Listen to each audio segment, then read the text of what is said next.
በሆሳዕና ዕለት ልብሱ ተነጠፈለት። በስቅለት ደግሞ እንኳን ሌላ ልብስ የራሱን ያችውን አንዲት ልብስ ብቻ ነው የነበረችው። አንዲት ልብስ ብቻ ያችን ብቻ ነው የሚለብስ። ያችን ገፈፉት። ወታጸው ዕጣ ተጣጣሉባት ለዚያች ልብስ ማለት ነው። ወታጸው ዲባራዚ እንዳለ በልብሴ ላይ ዕጣ ተጣጣሉ እንዳለ ምን ይባላል?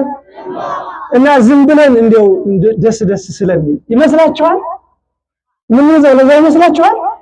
ይሰጣችኋል እኮ አሁን የራቃችሁት ሁሉ ወደዚህ ትመጣላችሁ እኮ በኋላ እዚህ ትሰጣላችሁ በረከት። ይሄ እሳት አይበለውም። ይሄ ምን ማለት ነው? እሳት ውስጥ ሲከቱት ለብልቦ ነው የሚተወው። አንደኛውን ጨርሶ አቃጥለው አይችልም። ተፈጥሮ የዚህ ሰሌን እንደዛ ነው። ምንድነው ታዲያ ክርስቶስን በባህሪዬ ተመርምሬ አይደረስብኝም ሲል ነው ይላል። በስመ አብ ወወልድ ወመንፈስ ቅዱስ አሐዱ አምላክ አሜን። ቅድመ ዓለም የነበረ ማዕከለ ዓለም ያለ ዓለምን አሳልፎ የሚኖር በምህረቱ በቸርነቱ በይቅርታው የሚጠብቀን የቸርነት ባለቤት አምላካችን ሕያው እግዚአብሔር ስሙ ለዘላለም የተመሰገነ ይሁን።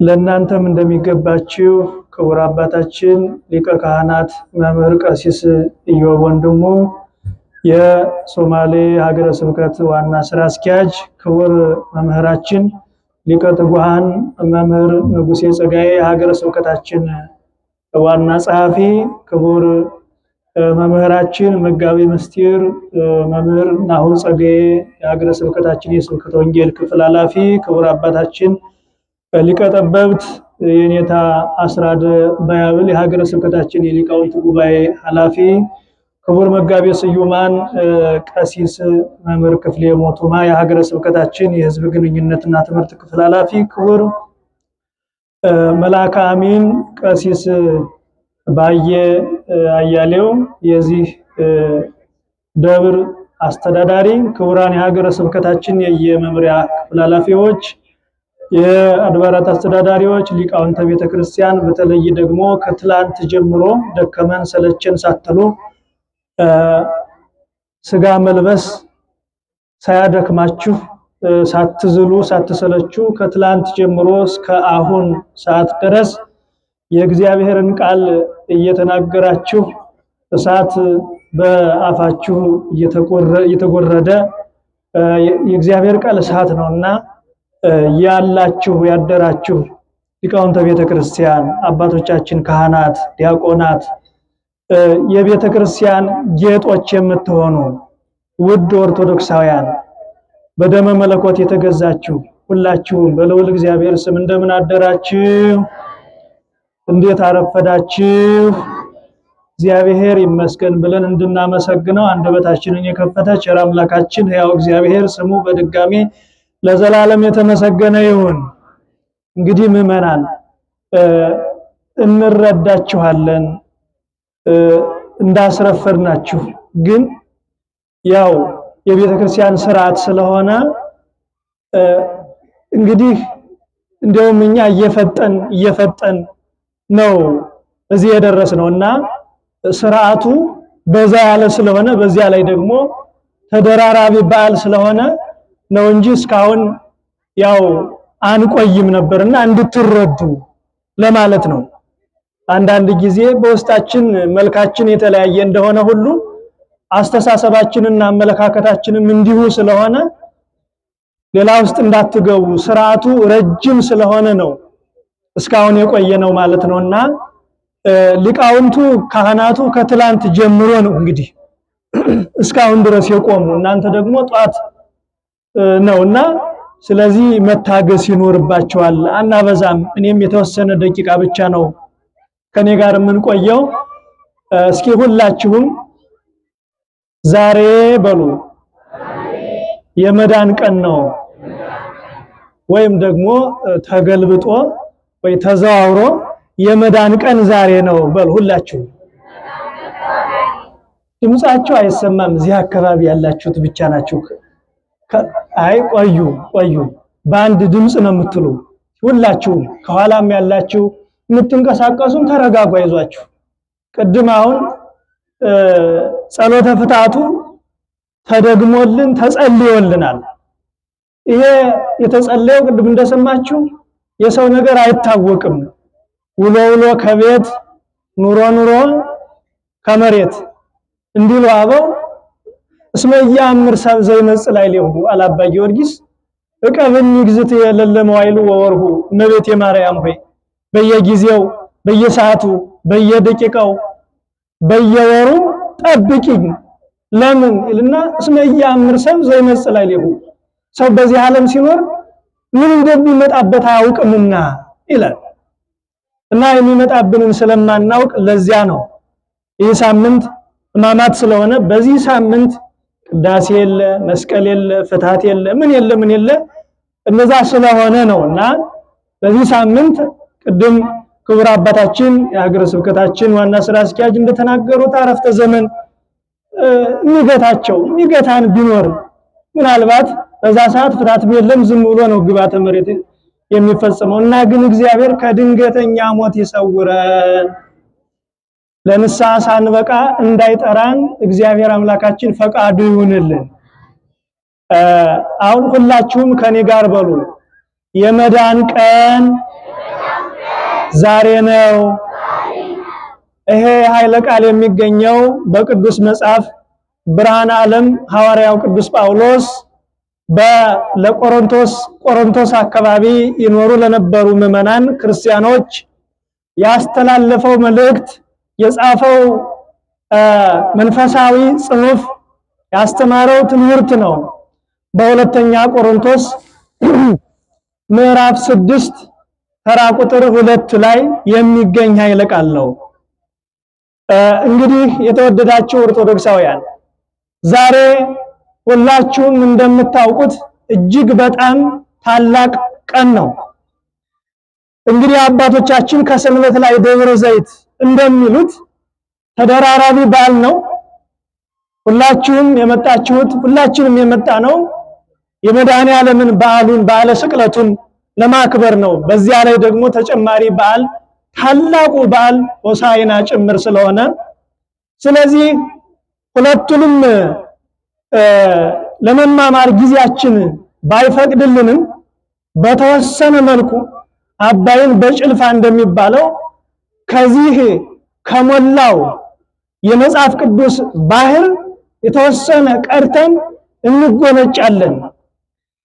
ታላቁ ሐዋርያ ቅዱስ ጳውሎስ ዮም ዕለት ኅሩት ወዮም ዕለተ መድኃኒት፣ የመዳን ቀን ዛሬ ነው ከዛሬም ደግሞ አሁን ነው ብሎ ሲናገር ይህንን ኃይለ ቃል የወሰደው ቅዱስ ጳውሎስ በብሉይ ኪዳን ከተጻፉ መጻሕፍት መካከል ብሎም ከነቢያት ወገን መካከል አንዱ የሆነው አበይት ነቢያት ተብለው ከሚጠሩና ከሚታወቁ ታላላቅ ነቢያት መካከል አንዱ ኢሳይያስ የሚባለው ነቢይ ከጻፈው ከትንቢተ ኢሳይያስ ምዕራፍ 49 ቁጥር 8 ላይ ያለውን ኃይለ ቃል ወስዶ ነው ቅዱስ ጳውሎስ በሐዲስ ኪዳን አምልቶ አጉልቶ አስፍቶ አርቅቆ ገልጦ የተናገረው። ነቢዩ ኢሳይያስ ትንቢተ ኢሳይያስ ምዕራፍ 49 ቁጥር 8 ላይ እንዲህ ብሎ ተናግሯል። ከመዝ ይቤ እግዚአብሔር፣ የሰራዊት ጌታ እግዚአብሔር እንዲህ አለ፣ በዕለት ኅሪት ሰማይኩከ፣ በተመረጠችው ቀን ሰማሁህ፣ ወበዕለተ መድኃኒት ረዳይኩከ፣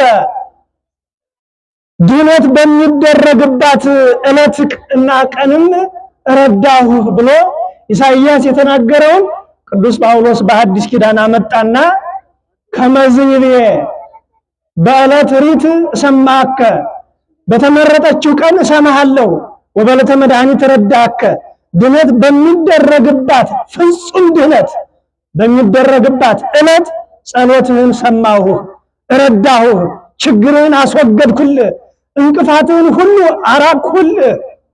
ዮም ዕለት ኅሪት፣ ዛሬ የተመረጠች ዕለት ናት። ወዮም ዕለተ መድኃኒት፣ የመዳን ቀን ዛሬ ነው ከዛሬም ደግሞ አሁን ነው ካለ በኋላ ኡቁንከ መምሂ ኢትኩኑ ቅፍተ ለመምሂ፣ የተወደዳችሁ ሆይ ስሙ፣ ለማንም ሰው እንቅፋት እንዳትሆኑ ተጠንቀቁ ራሳችሁን ጠብቁ ይላል። እንግዲህ ቅዱስ ጳውሎስ የተመረጠች ዕለት ዛሬ ናት ወይም ደግሞ የመዳን ቀን ዛሬ ናት ብሎ የተናገረው ይህች ዕለት ለመሆኑ ማን ናት?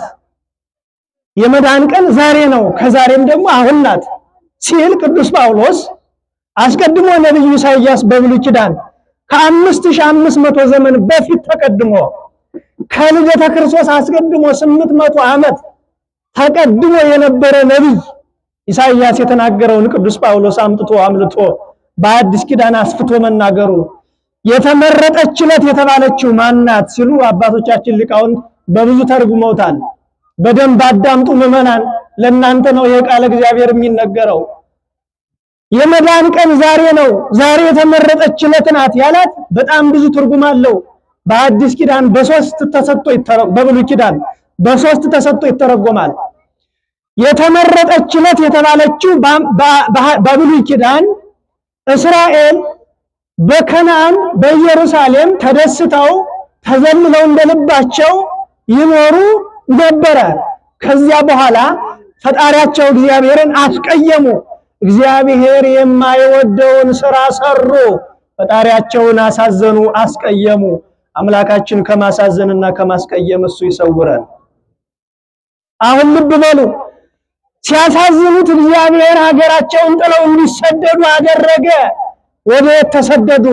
እግዚአብሔር ወደማይታወቅበት፣ እግዚአብሔር ወደማይመለክበት፣ እግዚአብሔር ወደማይፈራበት ሀገር እንዲሰደዱ አደረጋቸው። እግዚአብሔርን የሚያውቅ ሕዝብ እግዚአብሔርን ወደማያውቅ ሕዝብ ሄዶ ተደመረ።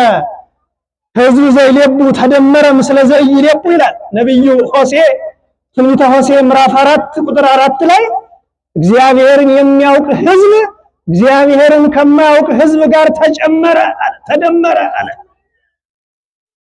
በስደት ወደ ግብጽ ተሰደዱ፣ ተሰቃዩ። በግብጽ የነበረው ንጉሥ ፈርዖን ነው። ጨካኝ አረመኔ ንጉሥ ነበረ። ሰውን እየገደለ እየዘቀዘቀ የሚገድል፣ ለሰው የማያዝን የማይራራ፣ ሰይጣንን ተገብቶ ተክቶ የሚሰራ አደገኛ የሆነ ንጉሥ ነበረ። በዚያ ከሃዲና አረማዊ ንጉሥ 215 ዓመት በግብጽ በባርነት ኖሩ። ስንት ዓመት አልኳችሁ ምዕመናን? ኧረ ተናገሩ። ከባድ እኮ ነው። 215 ዓመት በስደት አስባችሁታል? ከባድ አይደለም? ስደት እኮ አስቸጋሪ ነገር እኮ ነው። ለመሆኑ ስደትማ በዚህ ዓለም ሲኖር የማይሰደድ ሰው አለ? የሚያስጨንቀው ከእግዚአብሔር የተሰደደ ነው። ከቤተ ክርስቲያን የተሰደደ ሰው ነው የሚያሳዝን። ከፍቅር የተሰደደ፣ ከአንድነት የተሰደደ፣ ከርህራሄ፣ ከትሕትና፣ ከጾም፣ ከጸሎት፣ ከንስሐ የተሰደደ ሰው፣ ከክርስትና፣ ከክርስቶስ፣ ከድንግል ማርያም፣ ከቅዱስ መስቀል፣ ከመድኃኔ ዓለም የተሰደደ ሰው ነው የሚያሳዝነው። እግዚአብሔር የተሰደደ ልቦናችንን ይመልስልን።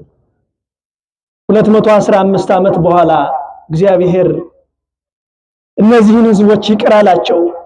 በሊቀ መላእክት በቅዱስ ሚካኤል አማላጅነት፣ በሊቀ ነቢያት በሙሴ መሪነት ከተሰደዱበት ግብጽ ሀገር እግዚአብሔር እስራኤልን አወጣቸው። ያቺ ዕለት የተመረጠች ዕለት የተባለች ያቺ ዕለት ናት። እየሰማችሁ ነው? የተመረጠች ዕለት የተባለችው በብሉይ ኪዳን ያቺ ከ215 የስደት ዘመን በኋላ እስራኤል ወደ ሀገራቸው ወደ ኢየሩሳሌም የተመለሱባት ሀገር ሰዓት፣ ቀን፣ ያቺ ቀን ናት የተመረጠች ቀን የተባለችው። ይሄ አንደኛው ነው። ሁለተኛው ከግብጽ ወጥተው ወደ ከነዓን ወደ ኢየሩሳሌም ሲመለሱ ከባድ የሆነ ባህር ገጠማቸው። እሱም የኤርትራ ባህር ነበረ። ያን ባህር እንዴት ይሻገሩ? ጨነቃቸው፣ ጠበባቸው፣ አለቀሱ፣ አነቡ። የሚያደርጉት ጠፋቸው። ምዕመናን የምናደርገውን እንዳናጣ እግዚአብሔር ይጠብቀን። ተጨነቁ። በዚህ ጊዜ መሪያቸው ሙሴ ነበረ። አስቡት፣ 600,000 ሕዝብ ናቸው። 600,000 ሕዝብ። የነዚህ 600,000 ሕዝቦች መሪ፣ ፊት አውራሪ፣ አስተዳዳሪ፣ መካሪ፣ ዘካሪ ነብዩ ሙሴ ነበረ። እሱ ፊት ይመራል። በትረ ሙሴ ይዞ ነበረ።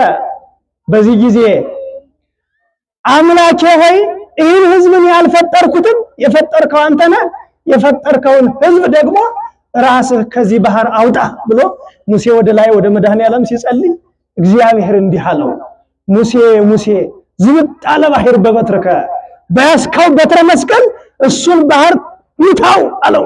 ሙሴ በያዘው በትረ ሙሴ ያን ባህር የኤርትራን ባህር ሲመታው ያ ባህር ከሁለት ከሶስት ከአራት ተከፈለ። እልላትሉ አረፍት በይን ወአረፍት በጽግም የተባለው ይሄ ነው። እንደ ግድግዳ ቆመላቸው። ያ እንኳን ሊሻገሩበት ሊያዩት የሚያስፈራው የሚያስደነግጠው ባህር ከሁለት ከሶስት ከአራት ተከፈለላቸው። የተመረጠችለት የተባለች ሁለተኛዋ ይህች ናት። ሶስተኛው የተመረጠችለት የተባለችው እንደገና እስራኤል በእግዚአብሔር ቸርነት በሊቀ መላእክት በቅዱስ ሚካኤል አማላጅነት በሊቀ ነቢያት በሙሴ መሪነት ከሀገራቸው ከግብጽ ከ215 ዓመት የስደት ዘመን በኋላ ተመልሰው ከነዓን ሲኖሩ እንደገና ጠገቡ። ይሰማችኋል? ታሞ የተነሳ በሉ እንጂ ፈጣሪውን ረሳ። ይሄ ነው ችግሩ። ያን የ215 ዓመት የስቃይ እንግልት የግፍ ዘመን ረስተው ዘንግተውት እንደገና ጣዖት ማምለክ ጀመሩ። አሁን ሁለተኛ እግዚአብሔር ተቀየመ። እንደገና እንዲሰደዱ አደረገ። ወደ ተሰደዱ? ወደ ባቢሎን ተሰደዱ። ባቢሎን ማለት ደግሞ እግዚአብሔር የማይታወቅበት እንደ ግብጽ ያለ ሀገር ነው። በዚያ 70 ዘመን ኖሩ። ስንት ዘመን አልኳችሁ? እስኪ ደምሩት። 215 እና 70 ስንት ይሆናል? አይሰማም። 285 ዘመን በስደት ኖሩ። አሁን እግዚአብሔር በምሕረት ጎበኛቸው። እንደገና በነ ነብዩ በነ ዳንኤል በነ ሕዝቅኤል በነ ኤርምያስ መምህርነት በዚያ በባቢሎን ሲያጽናናቸው ሲመክራቸው ሲያስተምራቸው ኖረ። በእነሱ አድሮ እግዚአብሔር ከ70 የስደት ዘመን በኋላ እንደገና ወደ ኢየሩሳሌም ተመለሱ። እኛንም ይመልሰን እግዚአብሔር፣ ወደ ፍቅር ይመልሰን፣ ወደ አንድነት ይመልሰን። እልል ካላችሁ ጨምሩበት። የድሃ ልቅሶ አታስመስሉት፣ ጨምሩበት።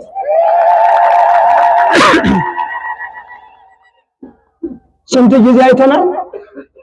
ስንት ጊዜ አይተናል? 3 ጊዜ። ጭብጨባውን አላልኩም። በሕግ አምላክ በመምህር አምላክ ያልኳችሁ ስንት ጊዜ አየን ያልኳችሁ እንጂ ጭብጨባ አላልኩም። 3 የመጀመሪያው ከግብጽ ወጡ። ያች የተመረጠችለት ያች ናት። ከዚያ ሁለተኛው ኤርትራ ባህር ተከፈለላቸው። ሁለተኛው የተመረጠችው አቀን። ሶስተኛው ባቢሎን ተሰደዱ። ከባቢሎን ከ70 ዘመን በኋላ ተመለሱ። ሶስተኛ የተመረጠችው አለት ምንናል? ይሄ ብሉይ ኪዳን ይባላል። ወደ አዲስ ኪዳን ስንመጣ በዕለተ ሪት ተሰማከ በተመረጠችው ለተሰማሃለው የተመረጠችለት የተባለች በአዲስ ኪዳን መድኃኔዓለም ኢየሱስ ክርስቶስ ከድንግል ማርያም እንበለ ዘርአ ብእሲ እንበለ ሩካቤ የተጸነሰባት ዕለት ናት። ይህች ዕለት መጋቢት 29 ቀን ጌታችን መድኃኔዓለም የተጸነሰባት ዕለት ናት። መጋቢት ስንት ቀን አልኳችሁ? 29 ቀን የመድኃኔዓለም ጽንሰቱ ነው። ያን ጊዜ በአዲስ ኪዳን የተመረጠችለት የተባለች እሷ ናት። አንደኛ እሱ ነው። ሁለተኛ መድኃኔዓለም ክርስቶስ ከድንግል ያለ ዘርአ ብእሲ የተወለደበት ታኅሳስ 29 ቀን እሱ ነው የተመረጠለት የተባለ። ስንት አየነ በአዲስ ኪዳን? አይሰማም ድምጻችሁ እኮ። ሶስተኛ መድኃኔዓለም ክርስቶስ በሞተ ሥጋ ሞተ ነፍስ በርደተ መቃብር ርደተ ገሃነም ተፈርዶበት የሰው ልጅ በእግረ አጋንንት ተጠቅልቆ ተረግጦ ይኖር የነበረ የሰው ልጅ ነፃ የወጣባት፣ ጠላት የተመታበት፣ ጠላት ድል የሆነበት መድኃኔዓለም ክርስቶስ የተሰቀለበት ዕለት ነው።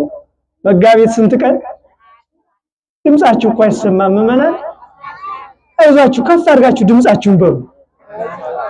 መጋቢት 27 ቀን ይሄ ዕለት ማለት እኮ ነው። ዛሬ ማለት እኮ ነው። ዛሬ እሑድ ይሁን እንጂ ዕለተ ዓርብ መጋቢት 27 ዓርብ ቀን የተሰቀለባት ክርስቶስ የተሰቀለባት ዕለት የተመረጠች ቀን የተባለች ይህች ናት። ስንተኛ? ሶስተኛ። አራተኛ ክርስቶስ በመልዕልተ መስቀል ተሰቅሎ ከመቃብር ወርዶ በአካለ ሥጋ ወደ መቃብር በአካለ ነፍስ ወደ ሲኦል ወርዶ እለ ውስተ ሲኦል ጻኡ ወእለ ውስተ ጽልመት ተከሰቱ ወሪው ብርሃነ አብየ ትንቢተ ኢሳይያስ ምዕራፍ 48 ላይ በጨለማ የምትኖሩ ከጨለማ ውጡ ወደ ብርሃን ግቡ፣ በሲኦል የምትኖሩ ከሲኦል ውጡ ወደ ገነት ግቡ ብሎ የነጻ ያወጀባት ወሰበከ ሎሙ ግዛነ ለለትነብር ነፍሲቶሙ ሙቅይታ እንዳለ ቅዱስ ጴጥሮስ በግዞት ሊኖሩ ለነበሩ ነፍሳት ነጻነትን ሰበከላቸው ተብሎ እንደተነገረው ነጻነት የተሰበከባት ዕለት ይቺ ዕለተ ስቅለት። ከዛስ ያቺ ይህ ሁሉ ካደረገ በኋላ ይሄ የድነት ጉዞ ይህ ነገረ ድነት የሚባለው ይህ ከፈጸመ በኋላ እንደገና ክርስቶስ ወደ ሰማይ ያረገበት ያቺ ቀን የተመረጠች ቀን ትባላለች። ስንት ሆነ? ግን ከኔ ጋር አይደላችሁም? ስንት ሆነ ነው የምላችሁ? አራት። የመጨረሻው የተመረጠች ዕለት የተባለችው ንስሐ የምንገባባት ዕለት ናት። እያንዳንዳችን ሰማችኋል? ንስሐ የምንገባባት ዕለት ናት የተመረጠች ቀን። አንድ ሰው ንስሐ ሲገባ ያን ጊዜ በሰማይ ባሉ በመላእክት ተድላ ደስታ ይደረጋል ይላል ቅዱስ ሉቃስ። ተድላ ደስታ። አንድ ሰው ንስሐ ሲገባ በሰማይ ሰርግ ነው። ይህን ታውቃላችሁ? መላእክት ያሸበሽባሉ፣ መላእክት ይዘምራሉ፣ መላእክት ይላሉ። መላእክት ለፈጣሪያቸው ለእግዚአብሔር የአምላክ የባህሪ ምስጋና ያቀርቡለታል። መቼ? አንድ ሰው ንስሐ ሲገባ። እስኪ አስቡት። አንድ ሰው ንስሐ ሲገባ በሰማይ ሰርግ የሚሆን ከሆነ ሰርግ ስላችሁ ሰማያዊ ሰርግ ነው።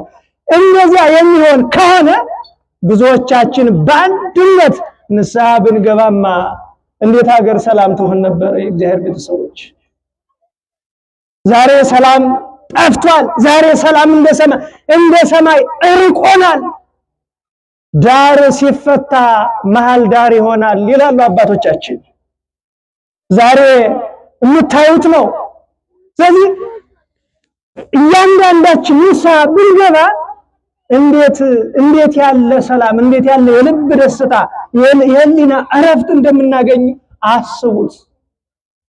የተወደዳችሁ ኦርቶዶክሳውያን ዛሬ መድኃኔዓለም የተሰቀለበት ዕለት ነው። ታሪኩ ሰፊ ነው፣ ረጅም ነው። በዚህ አጭር ሰዓት ቅዱስ ጳውሎስ ብዙ ልነግራችሁ ነበር፣ ነገር ግን ጊዜ አጭር ነው አለ ቅዱስ ጳውሎስ። እኔም እንደዚህ አላለሁ። ዛሬ ሆሳዕና ነው። በሆሳዕና ዕለት ጌታችን መድኃኒታችን ኢየሱስ ክርስቶስ ከሐዋርያት መካከል ሁለቱን ደቀ መዛሙርት ሆሩ ሀገረ ዘቅድሜክ በፊታችሁ ወደ እለ ሀገር ሂዱ አላቸው። የታሰረች አህያ ከውርንጭላዋ ጋር ታገኛላችሁ፣ ፈታችሁ አምጡልኝ አላቸው። እስኪ ሁላችሁም ፈታችሁ አምጡልኝ በሉ። ሁላችሁም በሉ፣ በሞት ከፍ አድርጋችሁ ድምጻችሁን በሉ። ፈታችሁ አምጡልኝ ማለት ምን ማለት ነው? ከኃጢአት ማሰሪያ የምትፈቱበት ዘመን ደረሰ ማለቱ ነበር። አያችሁ፣ እነዚያ ሁለት ደቀ መዛሙርት መላውን ካህናት የሚወክሉ ናቸው። እነዚያ አህዮች ደግሞ መላውን ምዕመናን የሚወክሉ። አህያይቱንና ውርንጭላዋን ፈታችሁ አምጡልኝ ማለት እኔ የተሰቀልኩት እናንተን ከኃጢአት ማሰሪያ ልፈታችሁ ነው ማለቱ ነበረ። አሁን ፈታው አመጡለት። በአህያዋ ተጫነ፣ ሄደ ወደ ኢየሩሳሌም። ጌታ በዕለተ ሆሳዕና በአህያዋ አድርጎ ወደ ኢየሩሳሌም ወጣ። በዕለተ ስቅለት ደግሞ በአህያ አድርጎ ሳይሆን በመስቀል ላይ አድርጎ ወደ ላይ ወጣ። ተመጻጻሪነቱን አስቡት። ይሄ ይታያችኋል አይደል? ከቃሉ ጋር ናችሁ። ይሄ ምን ይባላል? ምን ይባላል? እና ዝም ብለን እንደው ደስ ስለሚል ይመስላችኋል? ምን ይዘው ለዛ ይመስላችኋል? ይሰጣችኋል እኮ አሁን የራቃችሁት ሁሉ ወደዚህ ትመጣላችሁ እኮ በኋላ እዚህ ትሰጣላችሁ በረከት። ይሄ ሕፃናቱ፣ ሽማግሌዎቹ፣ አረጋውያኑ፣ ወጣቱ፣ ጎልማሳው ሁሉ ክርስቶስ በአህያ ተጭኖ ሲሄድ ወረሃኑ አልባሲሆሙ ይላል። ለአህያይቱ ክርስቶስ በአህያዋ ተጭኖ ሲሄድ ለአህያዋ ጎዘጎዙላት፣ ለአህያዋ አነጠፉላት ቄጠማ ልብሳቸውን። እየሰማችሁ ነው? አይገርማችሁም? ምንቱን ያከበሯታው በእንጂ ምንድነው? እንኳን ላንተ አንተ ለተቀመጥክባት አህያ ክብር ይገባታል ሲሉ ነው አለ አባቶቻችን ሲተረጉሙ። እና አህያ የተከበረች ቅዱሳን ላይ ከበሩ ነው እንዴ? መጽሐፍ ቅዱስ እኮ አህያዋን አከበሯት አለ። እና አህያቱ ከተከበረች ድንግል ማርያም ላትከበር ነው? እንዴት ያለ! እስኪ አስቡት። አህያዋ ክርስቶስን የያዘችው በጀርባዋ ነው። ድንግል ማርያም ክርስቶስን የያዘችው በጀርባዋ አይደለም፣ በሆዷ። አየው ቅዱስ ዮሐንስ አፈወርቅ አንተ ሰው አየት ይቺ አህያ መታደሏ አምላኳን ተሸክማ መታደሏ ትል ይሆናል። በዚህች አህያ ትቀና ይሆናል። አንተ እኮ ካወቅበት ከአህያይቱ ትበልጣለህ። ለምን? አህያይቱ ክርስቶስን የያዘችው በጀርባዋ ነው። አንተ ግን ክርስቶስን የያዝከው በሆድህ ነው አለ። ለምን? ቅዱስ ሥጋው ክቡር ደሙ ነው። ስንወለድ ስንጠመቅ ወንዶች በ40 ሴቶች በ80 ከዚያም ስንቆርብ በሆዳችን ማን እያደረ ነው? እስኪ ንገሩኝ። መድኃኒዓለም ክርስቶስ እኮ ነው። አሁን ይህን እየጎዘጉዙ ይህን ሁሉ በዚህ ተቀበሉት። ይሄ እሳት አይበለውም። ይሄን ምን ማለት ነው? እሳት ውስጥ ሲከቱት ለብልቦ ነው የሚተወው። አንደኛውን ጨርሶ አቃጥለው አይችልም። ተፈጥሮ የዚህ ሰሌን እንደዛ ነው። ምንድነው ታዲያ? ክርስቶስን በባህሪዬ ተመርምሬ አይደረስብኝም ሲል ነው ይላል። አስቡት እስኪ አስቡት። ዕለተ ስቅለትንና ዕለተ ሆሳዕናን እናነጻጽረው። በሆሳዕና ዕለት ይህን ሰሌን አነጠፉለት። አረጋውያኑ በሙሉ ሽማግሌዎቹ፣ ሕፃናቱ፣ ጎልማሳዎች አነጠፉለት። ይህን በዕለተ ስቅለት ልብሳቸውን ጎዘጎዙለት። መቼ? በዕለተ ሆሳዕና። በዕለተ ስቅለት ግን እንኳን ልብስ ሊጎዘጉዙለት አይሁን የለበሰውን ልብስ ነው የገፈፉት። ሰማችኋል? በሆሳዕና ዕለት ልብሱ ተነጠፈለት። በስቅለት ደግሞ እንኳን ሌላ ልብስ የራሱን ያችውን አንዲት ልብስ ብቻ ነው የነበረችው። አንዲት ልብስ ብቻ ያችን ብቻ ነው የሚለብስ። ያችን ገፈፉት። ወታጸው ዕጣ ተጣጣሉባት ለዚያች ልብስ ማለት ነው። ወታጸው ዲባራዚ እንዳለ በልብሴ ላይ ዕጣ ተጣጣሉ እንዳለ። አሁን ስለዚህ ይሄን ሁሉ የሆነው መድኃኒዓለም ክርስቶስ እንዴት ነው ሲባል ወበቅናተ ዲያብሎስ ሞት መጻ ወውስጥ ዓለም። መጽሐፈ ጥበብ ምዕራፍ 2 ቁጥር 24 ላይ በዲያብሎስ ቅናት ሞት ወደዚህ ዓለም መጣ። ወያመክር ሰባ እለሙንቱ መክፈል ተዝንቱ። ከሱ የሱ እድል ፈንታ ጽዋ ተርታ የሆኑትን ሰዎች ሁሉ ዲያብሎስ ይፈታተናቸው ይጀምራል። እግዚአብሔር የሰውን ልጅ ሲፈጥረው ባራያው በአምሳሉ በመልኩ ፈጥሮ ይህን ብላ፣ ይህን ንዳ፣ ይህን ግዛ፣ ይህን ጠጣ ብሎ ከሰማይ በታች ከምድር በላይ የሆነውን ሁሉ እንኳን ሌላ እንስሳት፣ አራዊት፣ በተራራ በዱር በበረሃ የሚኖሩ አራዊት ሁሉ እንዲገዙለት አድርጎ ፈጥሮት ነበረ የሰውን ልጅ። የሰው ልጅ ግን ባልጠግባይነቱ፣ ባድርባይነቱ፣ በስግብግብነቱ፣ በሆዳምነቱ ሊያጣ የማይገባውን ክብር አጥቶ ተዋረደ። ይህ ነው ቅዱስ ዮሐንስ አፈወርቅ ወሰው አለውነ ትእዛዛቲሁ በምክረ ከይሲ ርጉም ወጻይነ እምገነተ ተድላ ውስተ ሙስና። የአምላካችን የጌታችን የመድኃኒዓለም የክርስቶስን ትእዛዙን ሕጉን ባፈረስን ጊዜ ተድላ ደስታ ከሚደረግባት ገነት ወጣን አለ። እምሕይወት ውስተ ሞት፣ ከሕይወት ወደ ሞት፣ እምግብርናት ውስተ ግዛን ውስተ ግብርናት፣ ከነጻነት ወደ መገዛት ወተቀነይነ ባሮተ ኃጢአት፣ በኃጢአት ቀንበር ተገዛን። ውእቱሰ ኢሃደገነ ወይታየነ ለተግባሩ። እሱ ግን እኛ ብንበድለው እሱ አልተወንም። እኛ ቸል ብንለው እሱ ቸል አላለንም። እኛ ብንርቀው እሱ አልራቀንም አለ። ወይ ተቀየምነ ፍጹመን ናስን፣ ፈጽመን እንድንጠፋ አልተወንም። አለ አፍቀረነ፣ ስንጠለው ወደደን፣ ስንርቀው ቀረበን። ልብ በሉ፣ ስንሸሸው ተከተለን። ወሐወፀነ፣ በምህረቱም ጎበኘን ብሎት እንደተናገረ። ስለዚህ ብክይዎ ለታፈቅርዎ ብክይዎ ወላህዎ፣ የምትወዱት አልቅሱለት አለ ቅዱስ ዮሐንስ አፈወርቅ። ለማን? ለመድኃኒዓለም። የምትወዱት አልቅሱለት። ሞተ ዘይሰሩ ለሞት ሞትን የሚሽረው እሱ ሞተ። ለምን ከመይሳሩ ለሞት ሞትን ይሽረው ዘንድ ሞተ። የአማኑኤል አምላክነ አምላካችን አማኑኤል ሞተ። ወዮ ወዮ ወዮ ወዮ! የኢየሱስ መድኃኒታችን መድኃኒት የሥጋችንም የነፍሳችንም መድኃኒት ኢየሱስ ሞተ። ወዮ ወዮ ወዮ! የክርስቶስ ንጉሳችን ክርስቶስ ተሰቀለ፣ ተገረፈ፣ ተንገላታ። ወዮ ወዮ ወዮ! የአውረድዎ እምጽደው ጻድቃን ደጋጉ ጻድቃን ወንዶች ዮሴፍ፣ ኒቆዲሞስ ከመስቀል ላይ ያወረዱት ዋምጽኡ አፍዋተ ከርቤ ሽቱ አመጡና ረበረቡት። አው በልብሰ ገርዜን ንጹህ ለግንዘተ ሥጋው ዋምጽኡ አፍዋተ ከርቤ ወልብሰ ገርዜን ንጹህ ለግንዘተ ሥጋው ንጹህ የሆነ በብር በፍዳ ቅዱስ ሥጋውን ለመገነዝ አመጡት፣ ሽቱ ረበረቡለት ይላል። ማን? ዮሴፍና ኒቆዲሞስ የታደሉ ፈጣሪያቸውን ለመገነዝ ፈጣሪያቸውን ለመቅበር የበቁ የታደሉ የነሱ በረከት ይድረሰን ወገኖች። ዛሬ መጋቢት 27 በዕለተ ዓርብ ከቀኑ 6 ሰዓት ተሰቅሎ ከ9 ሰዓት ድረስ በመልዕልተ መስቀል ላይ ተሰቅሎ 9 ሰዓት ላይ ዮሴፍ ኒቆዲሞስ በገዛ ስልጣኑ ክብርት ነፍሱን ከቅድስት ሥጋው ለየ።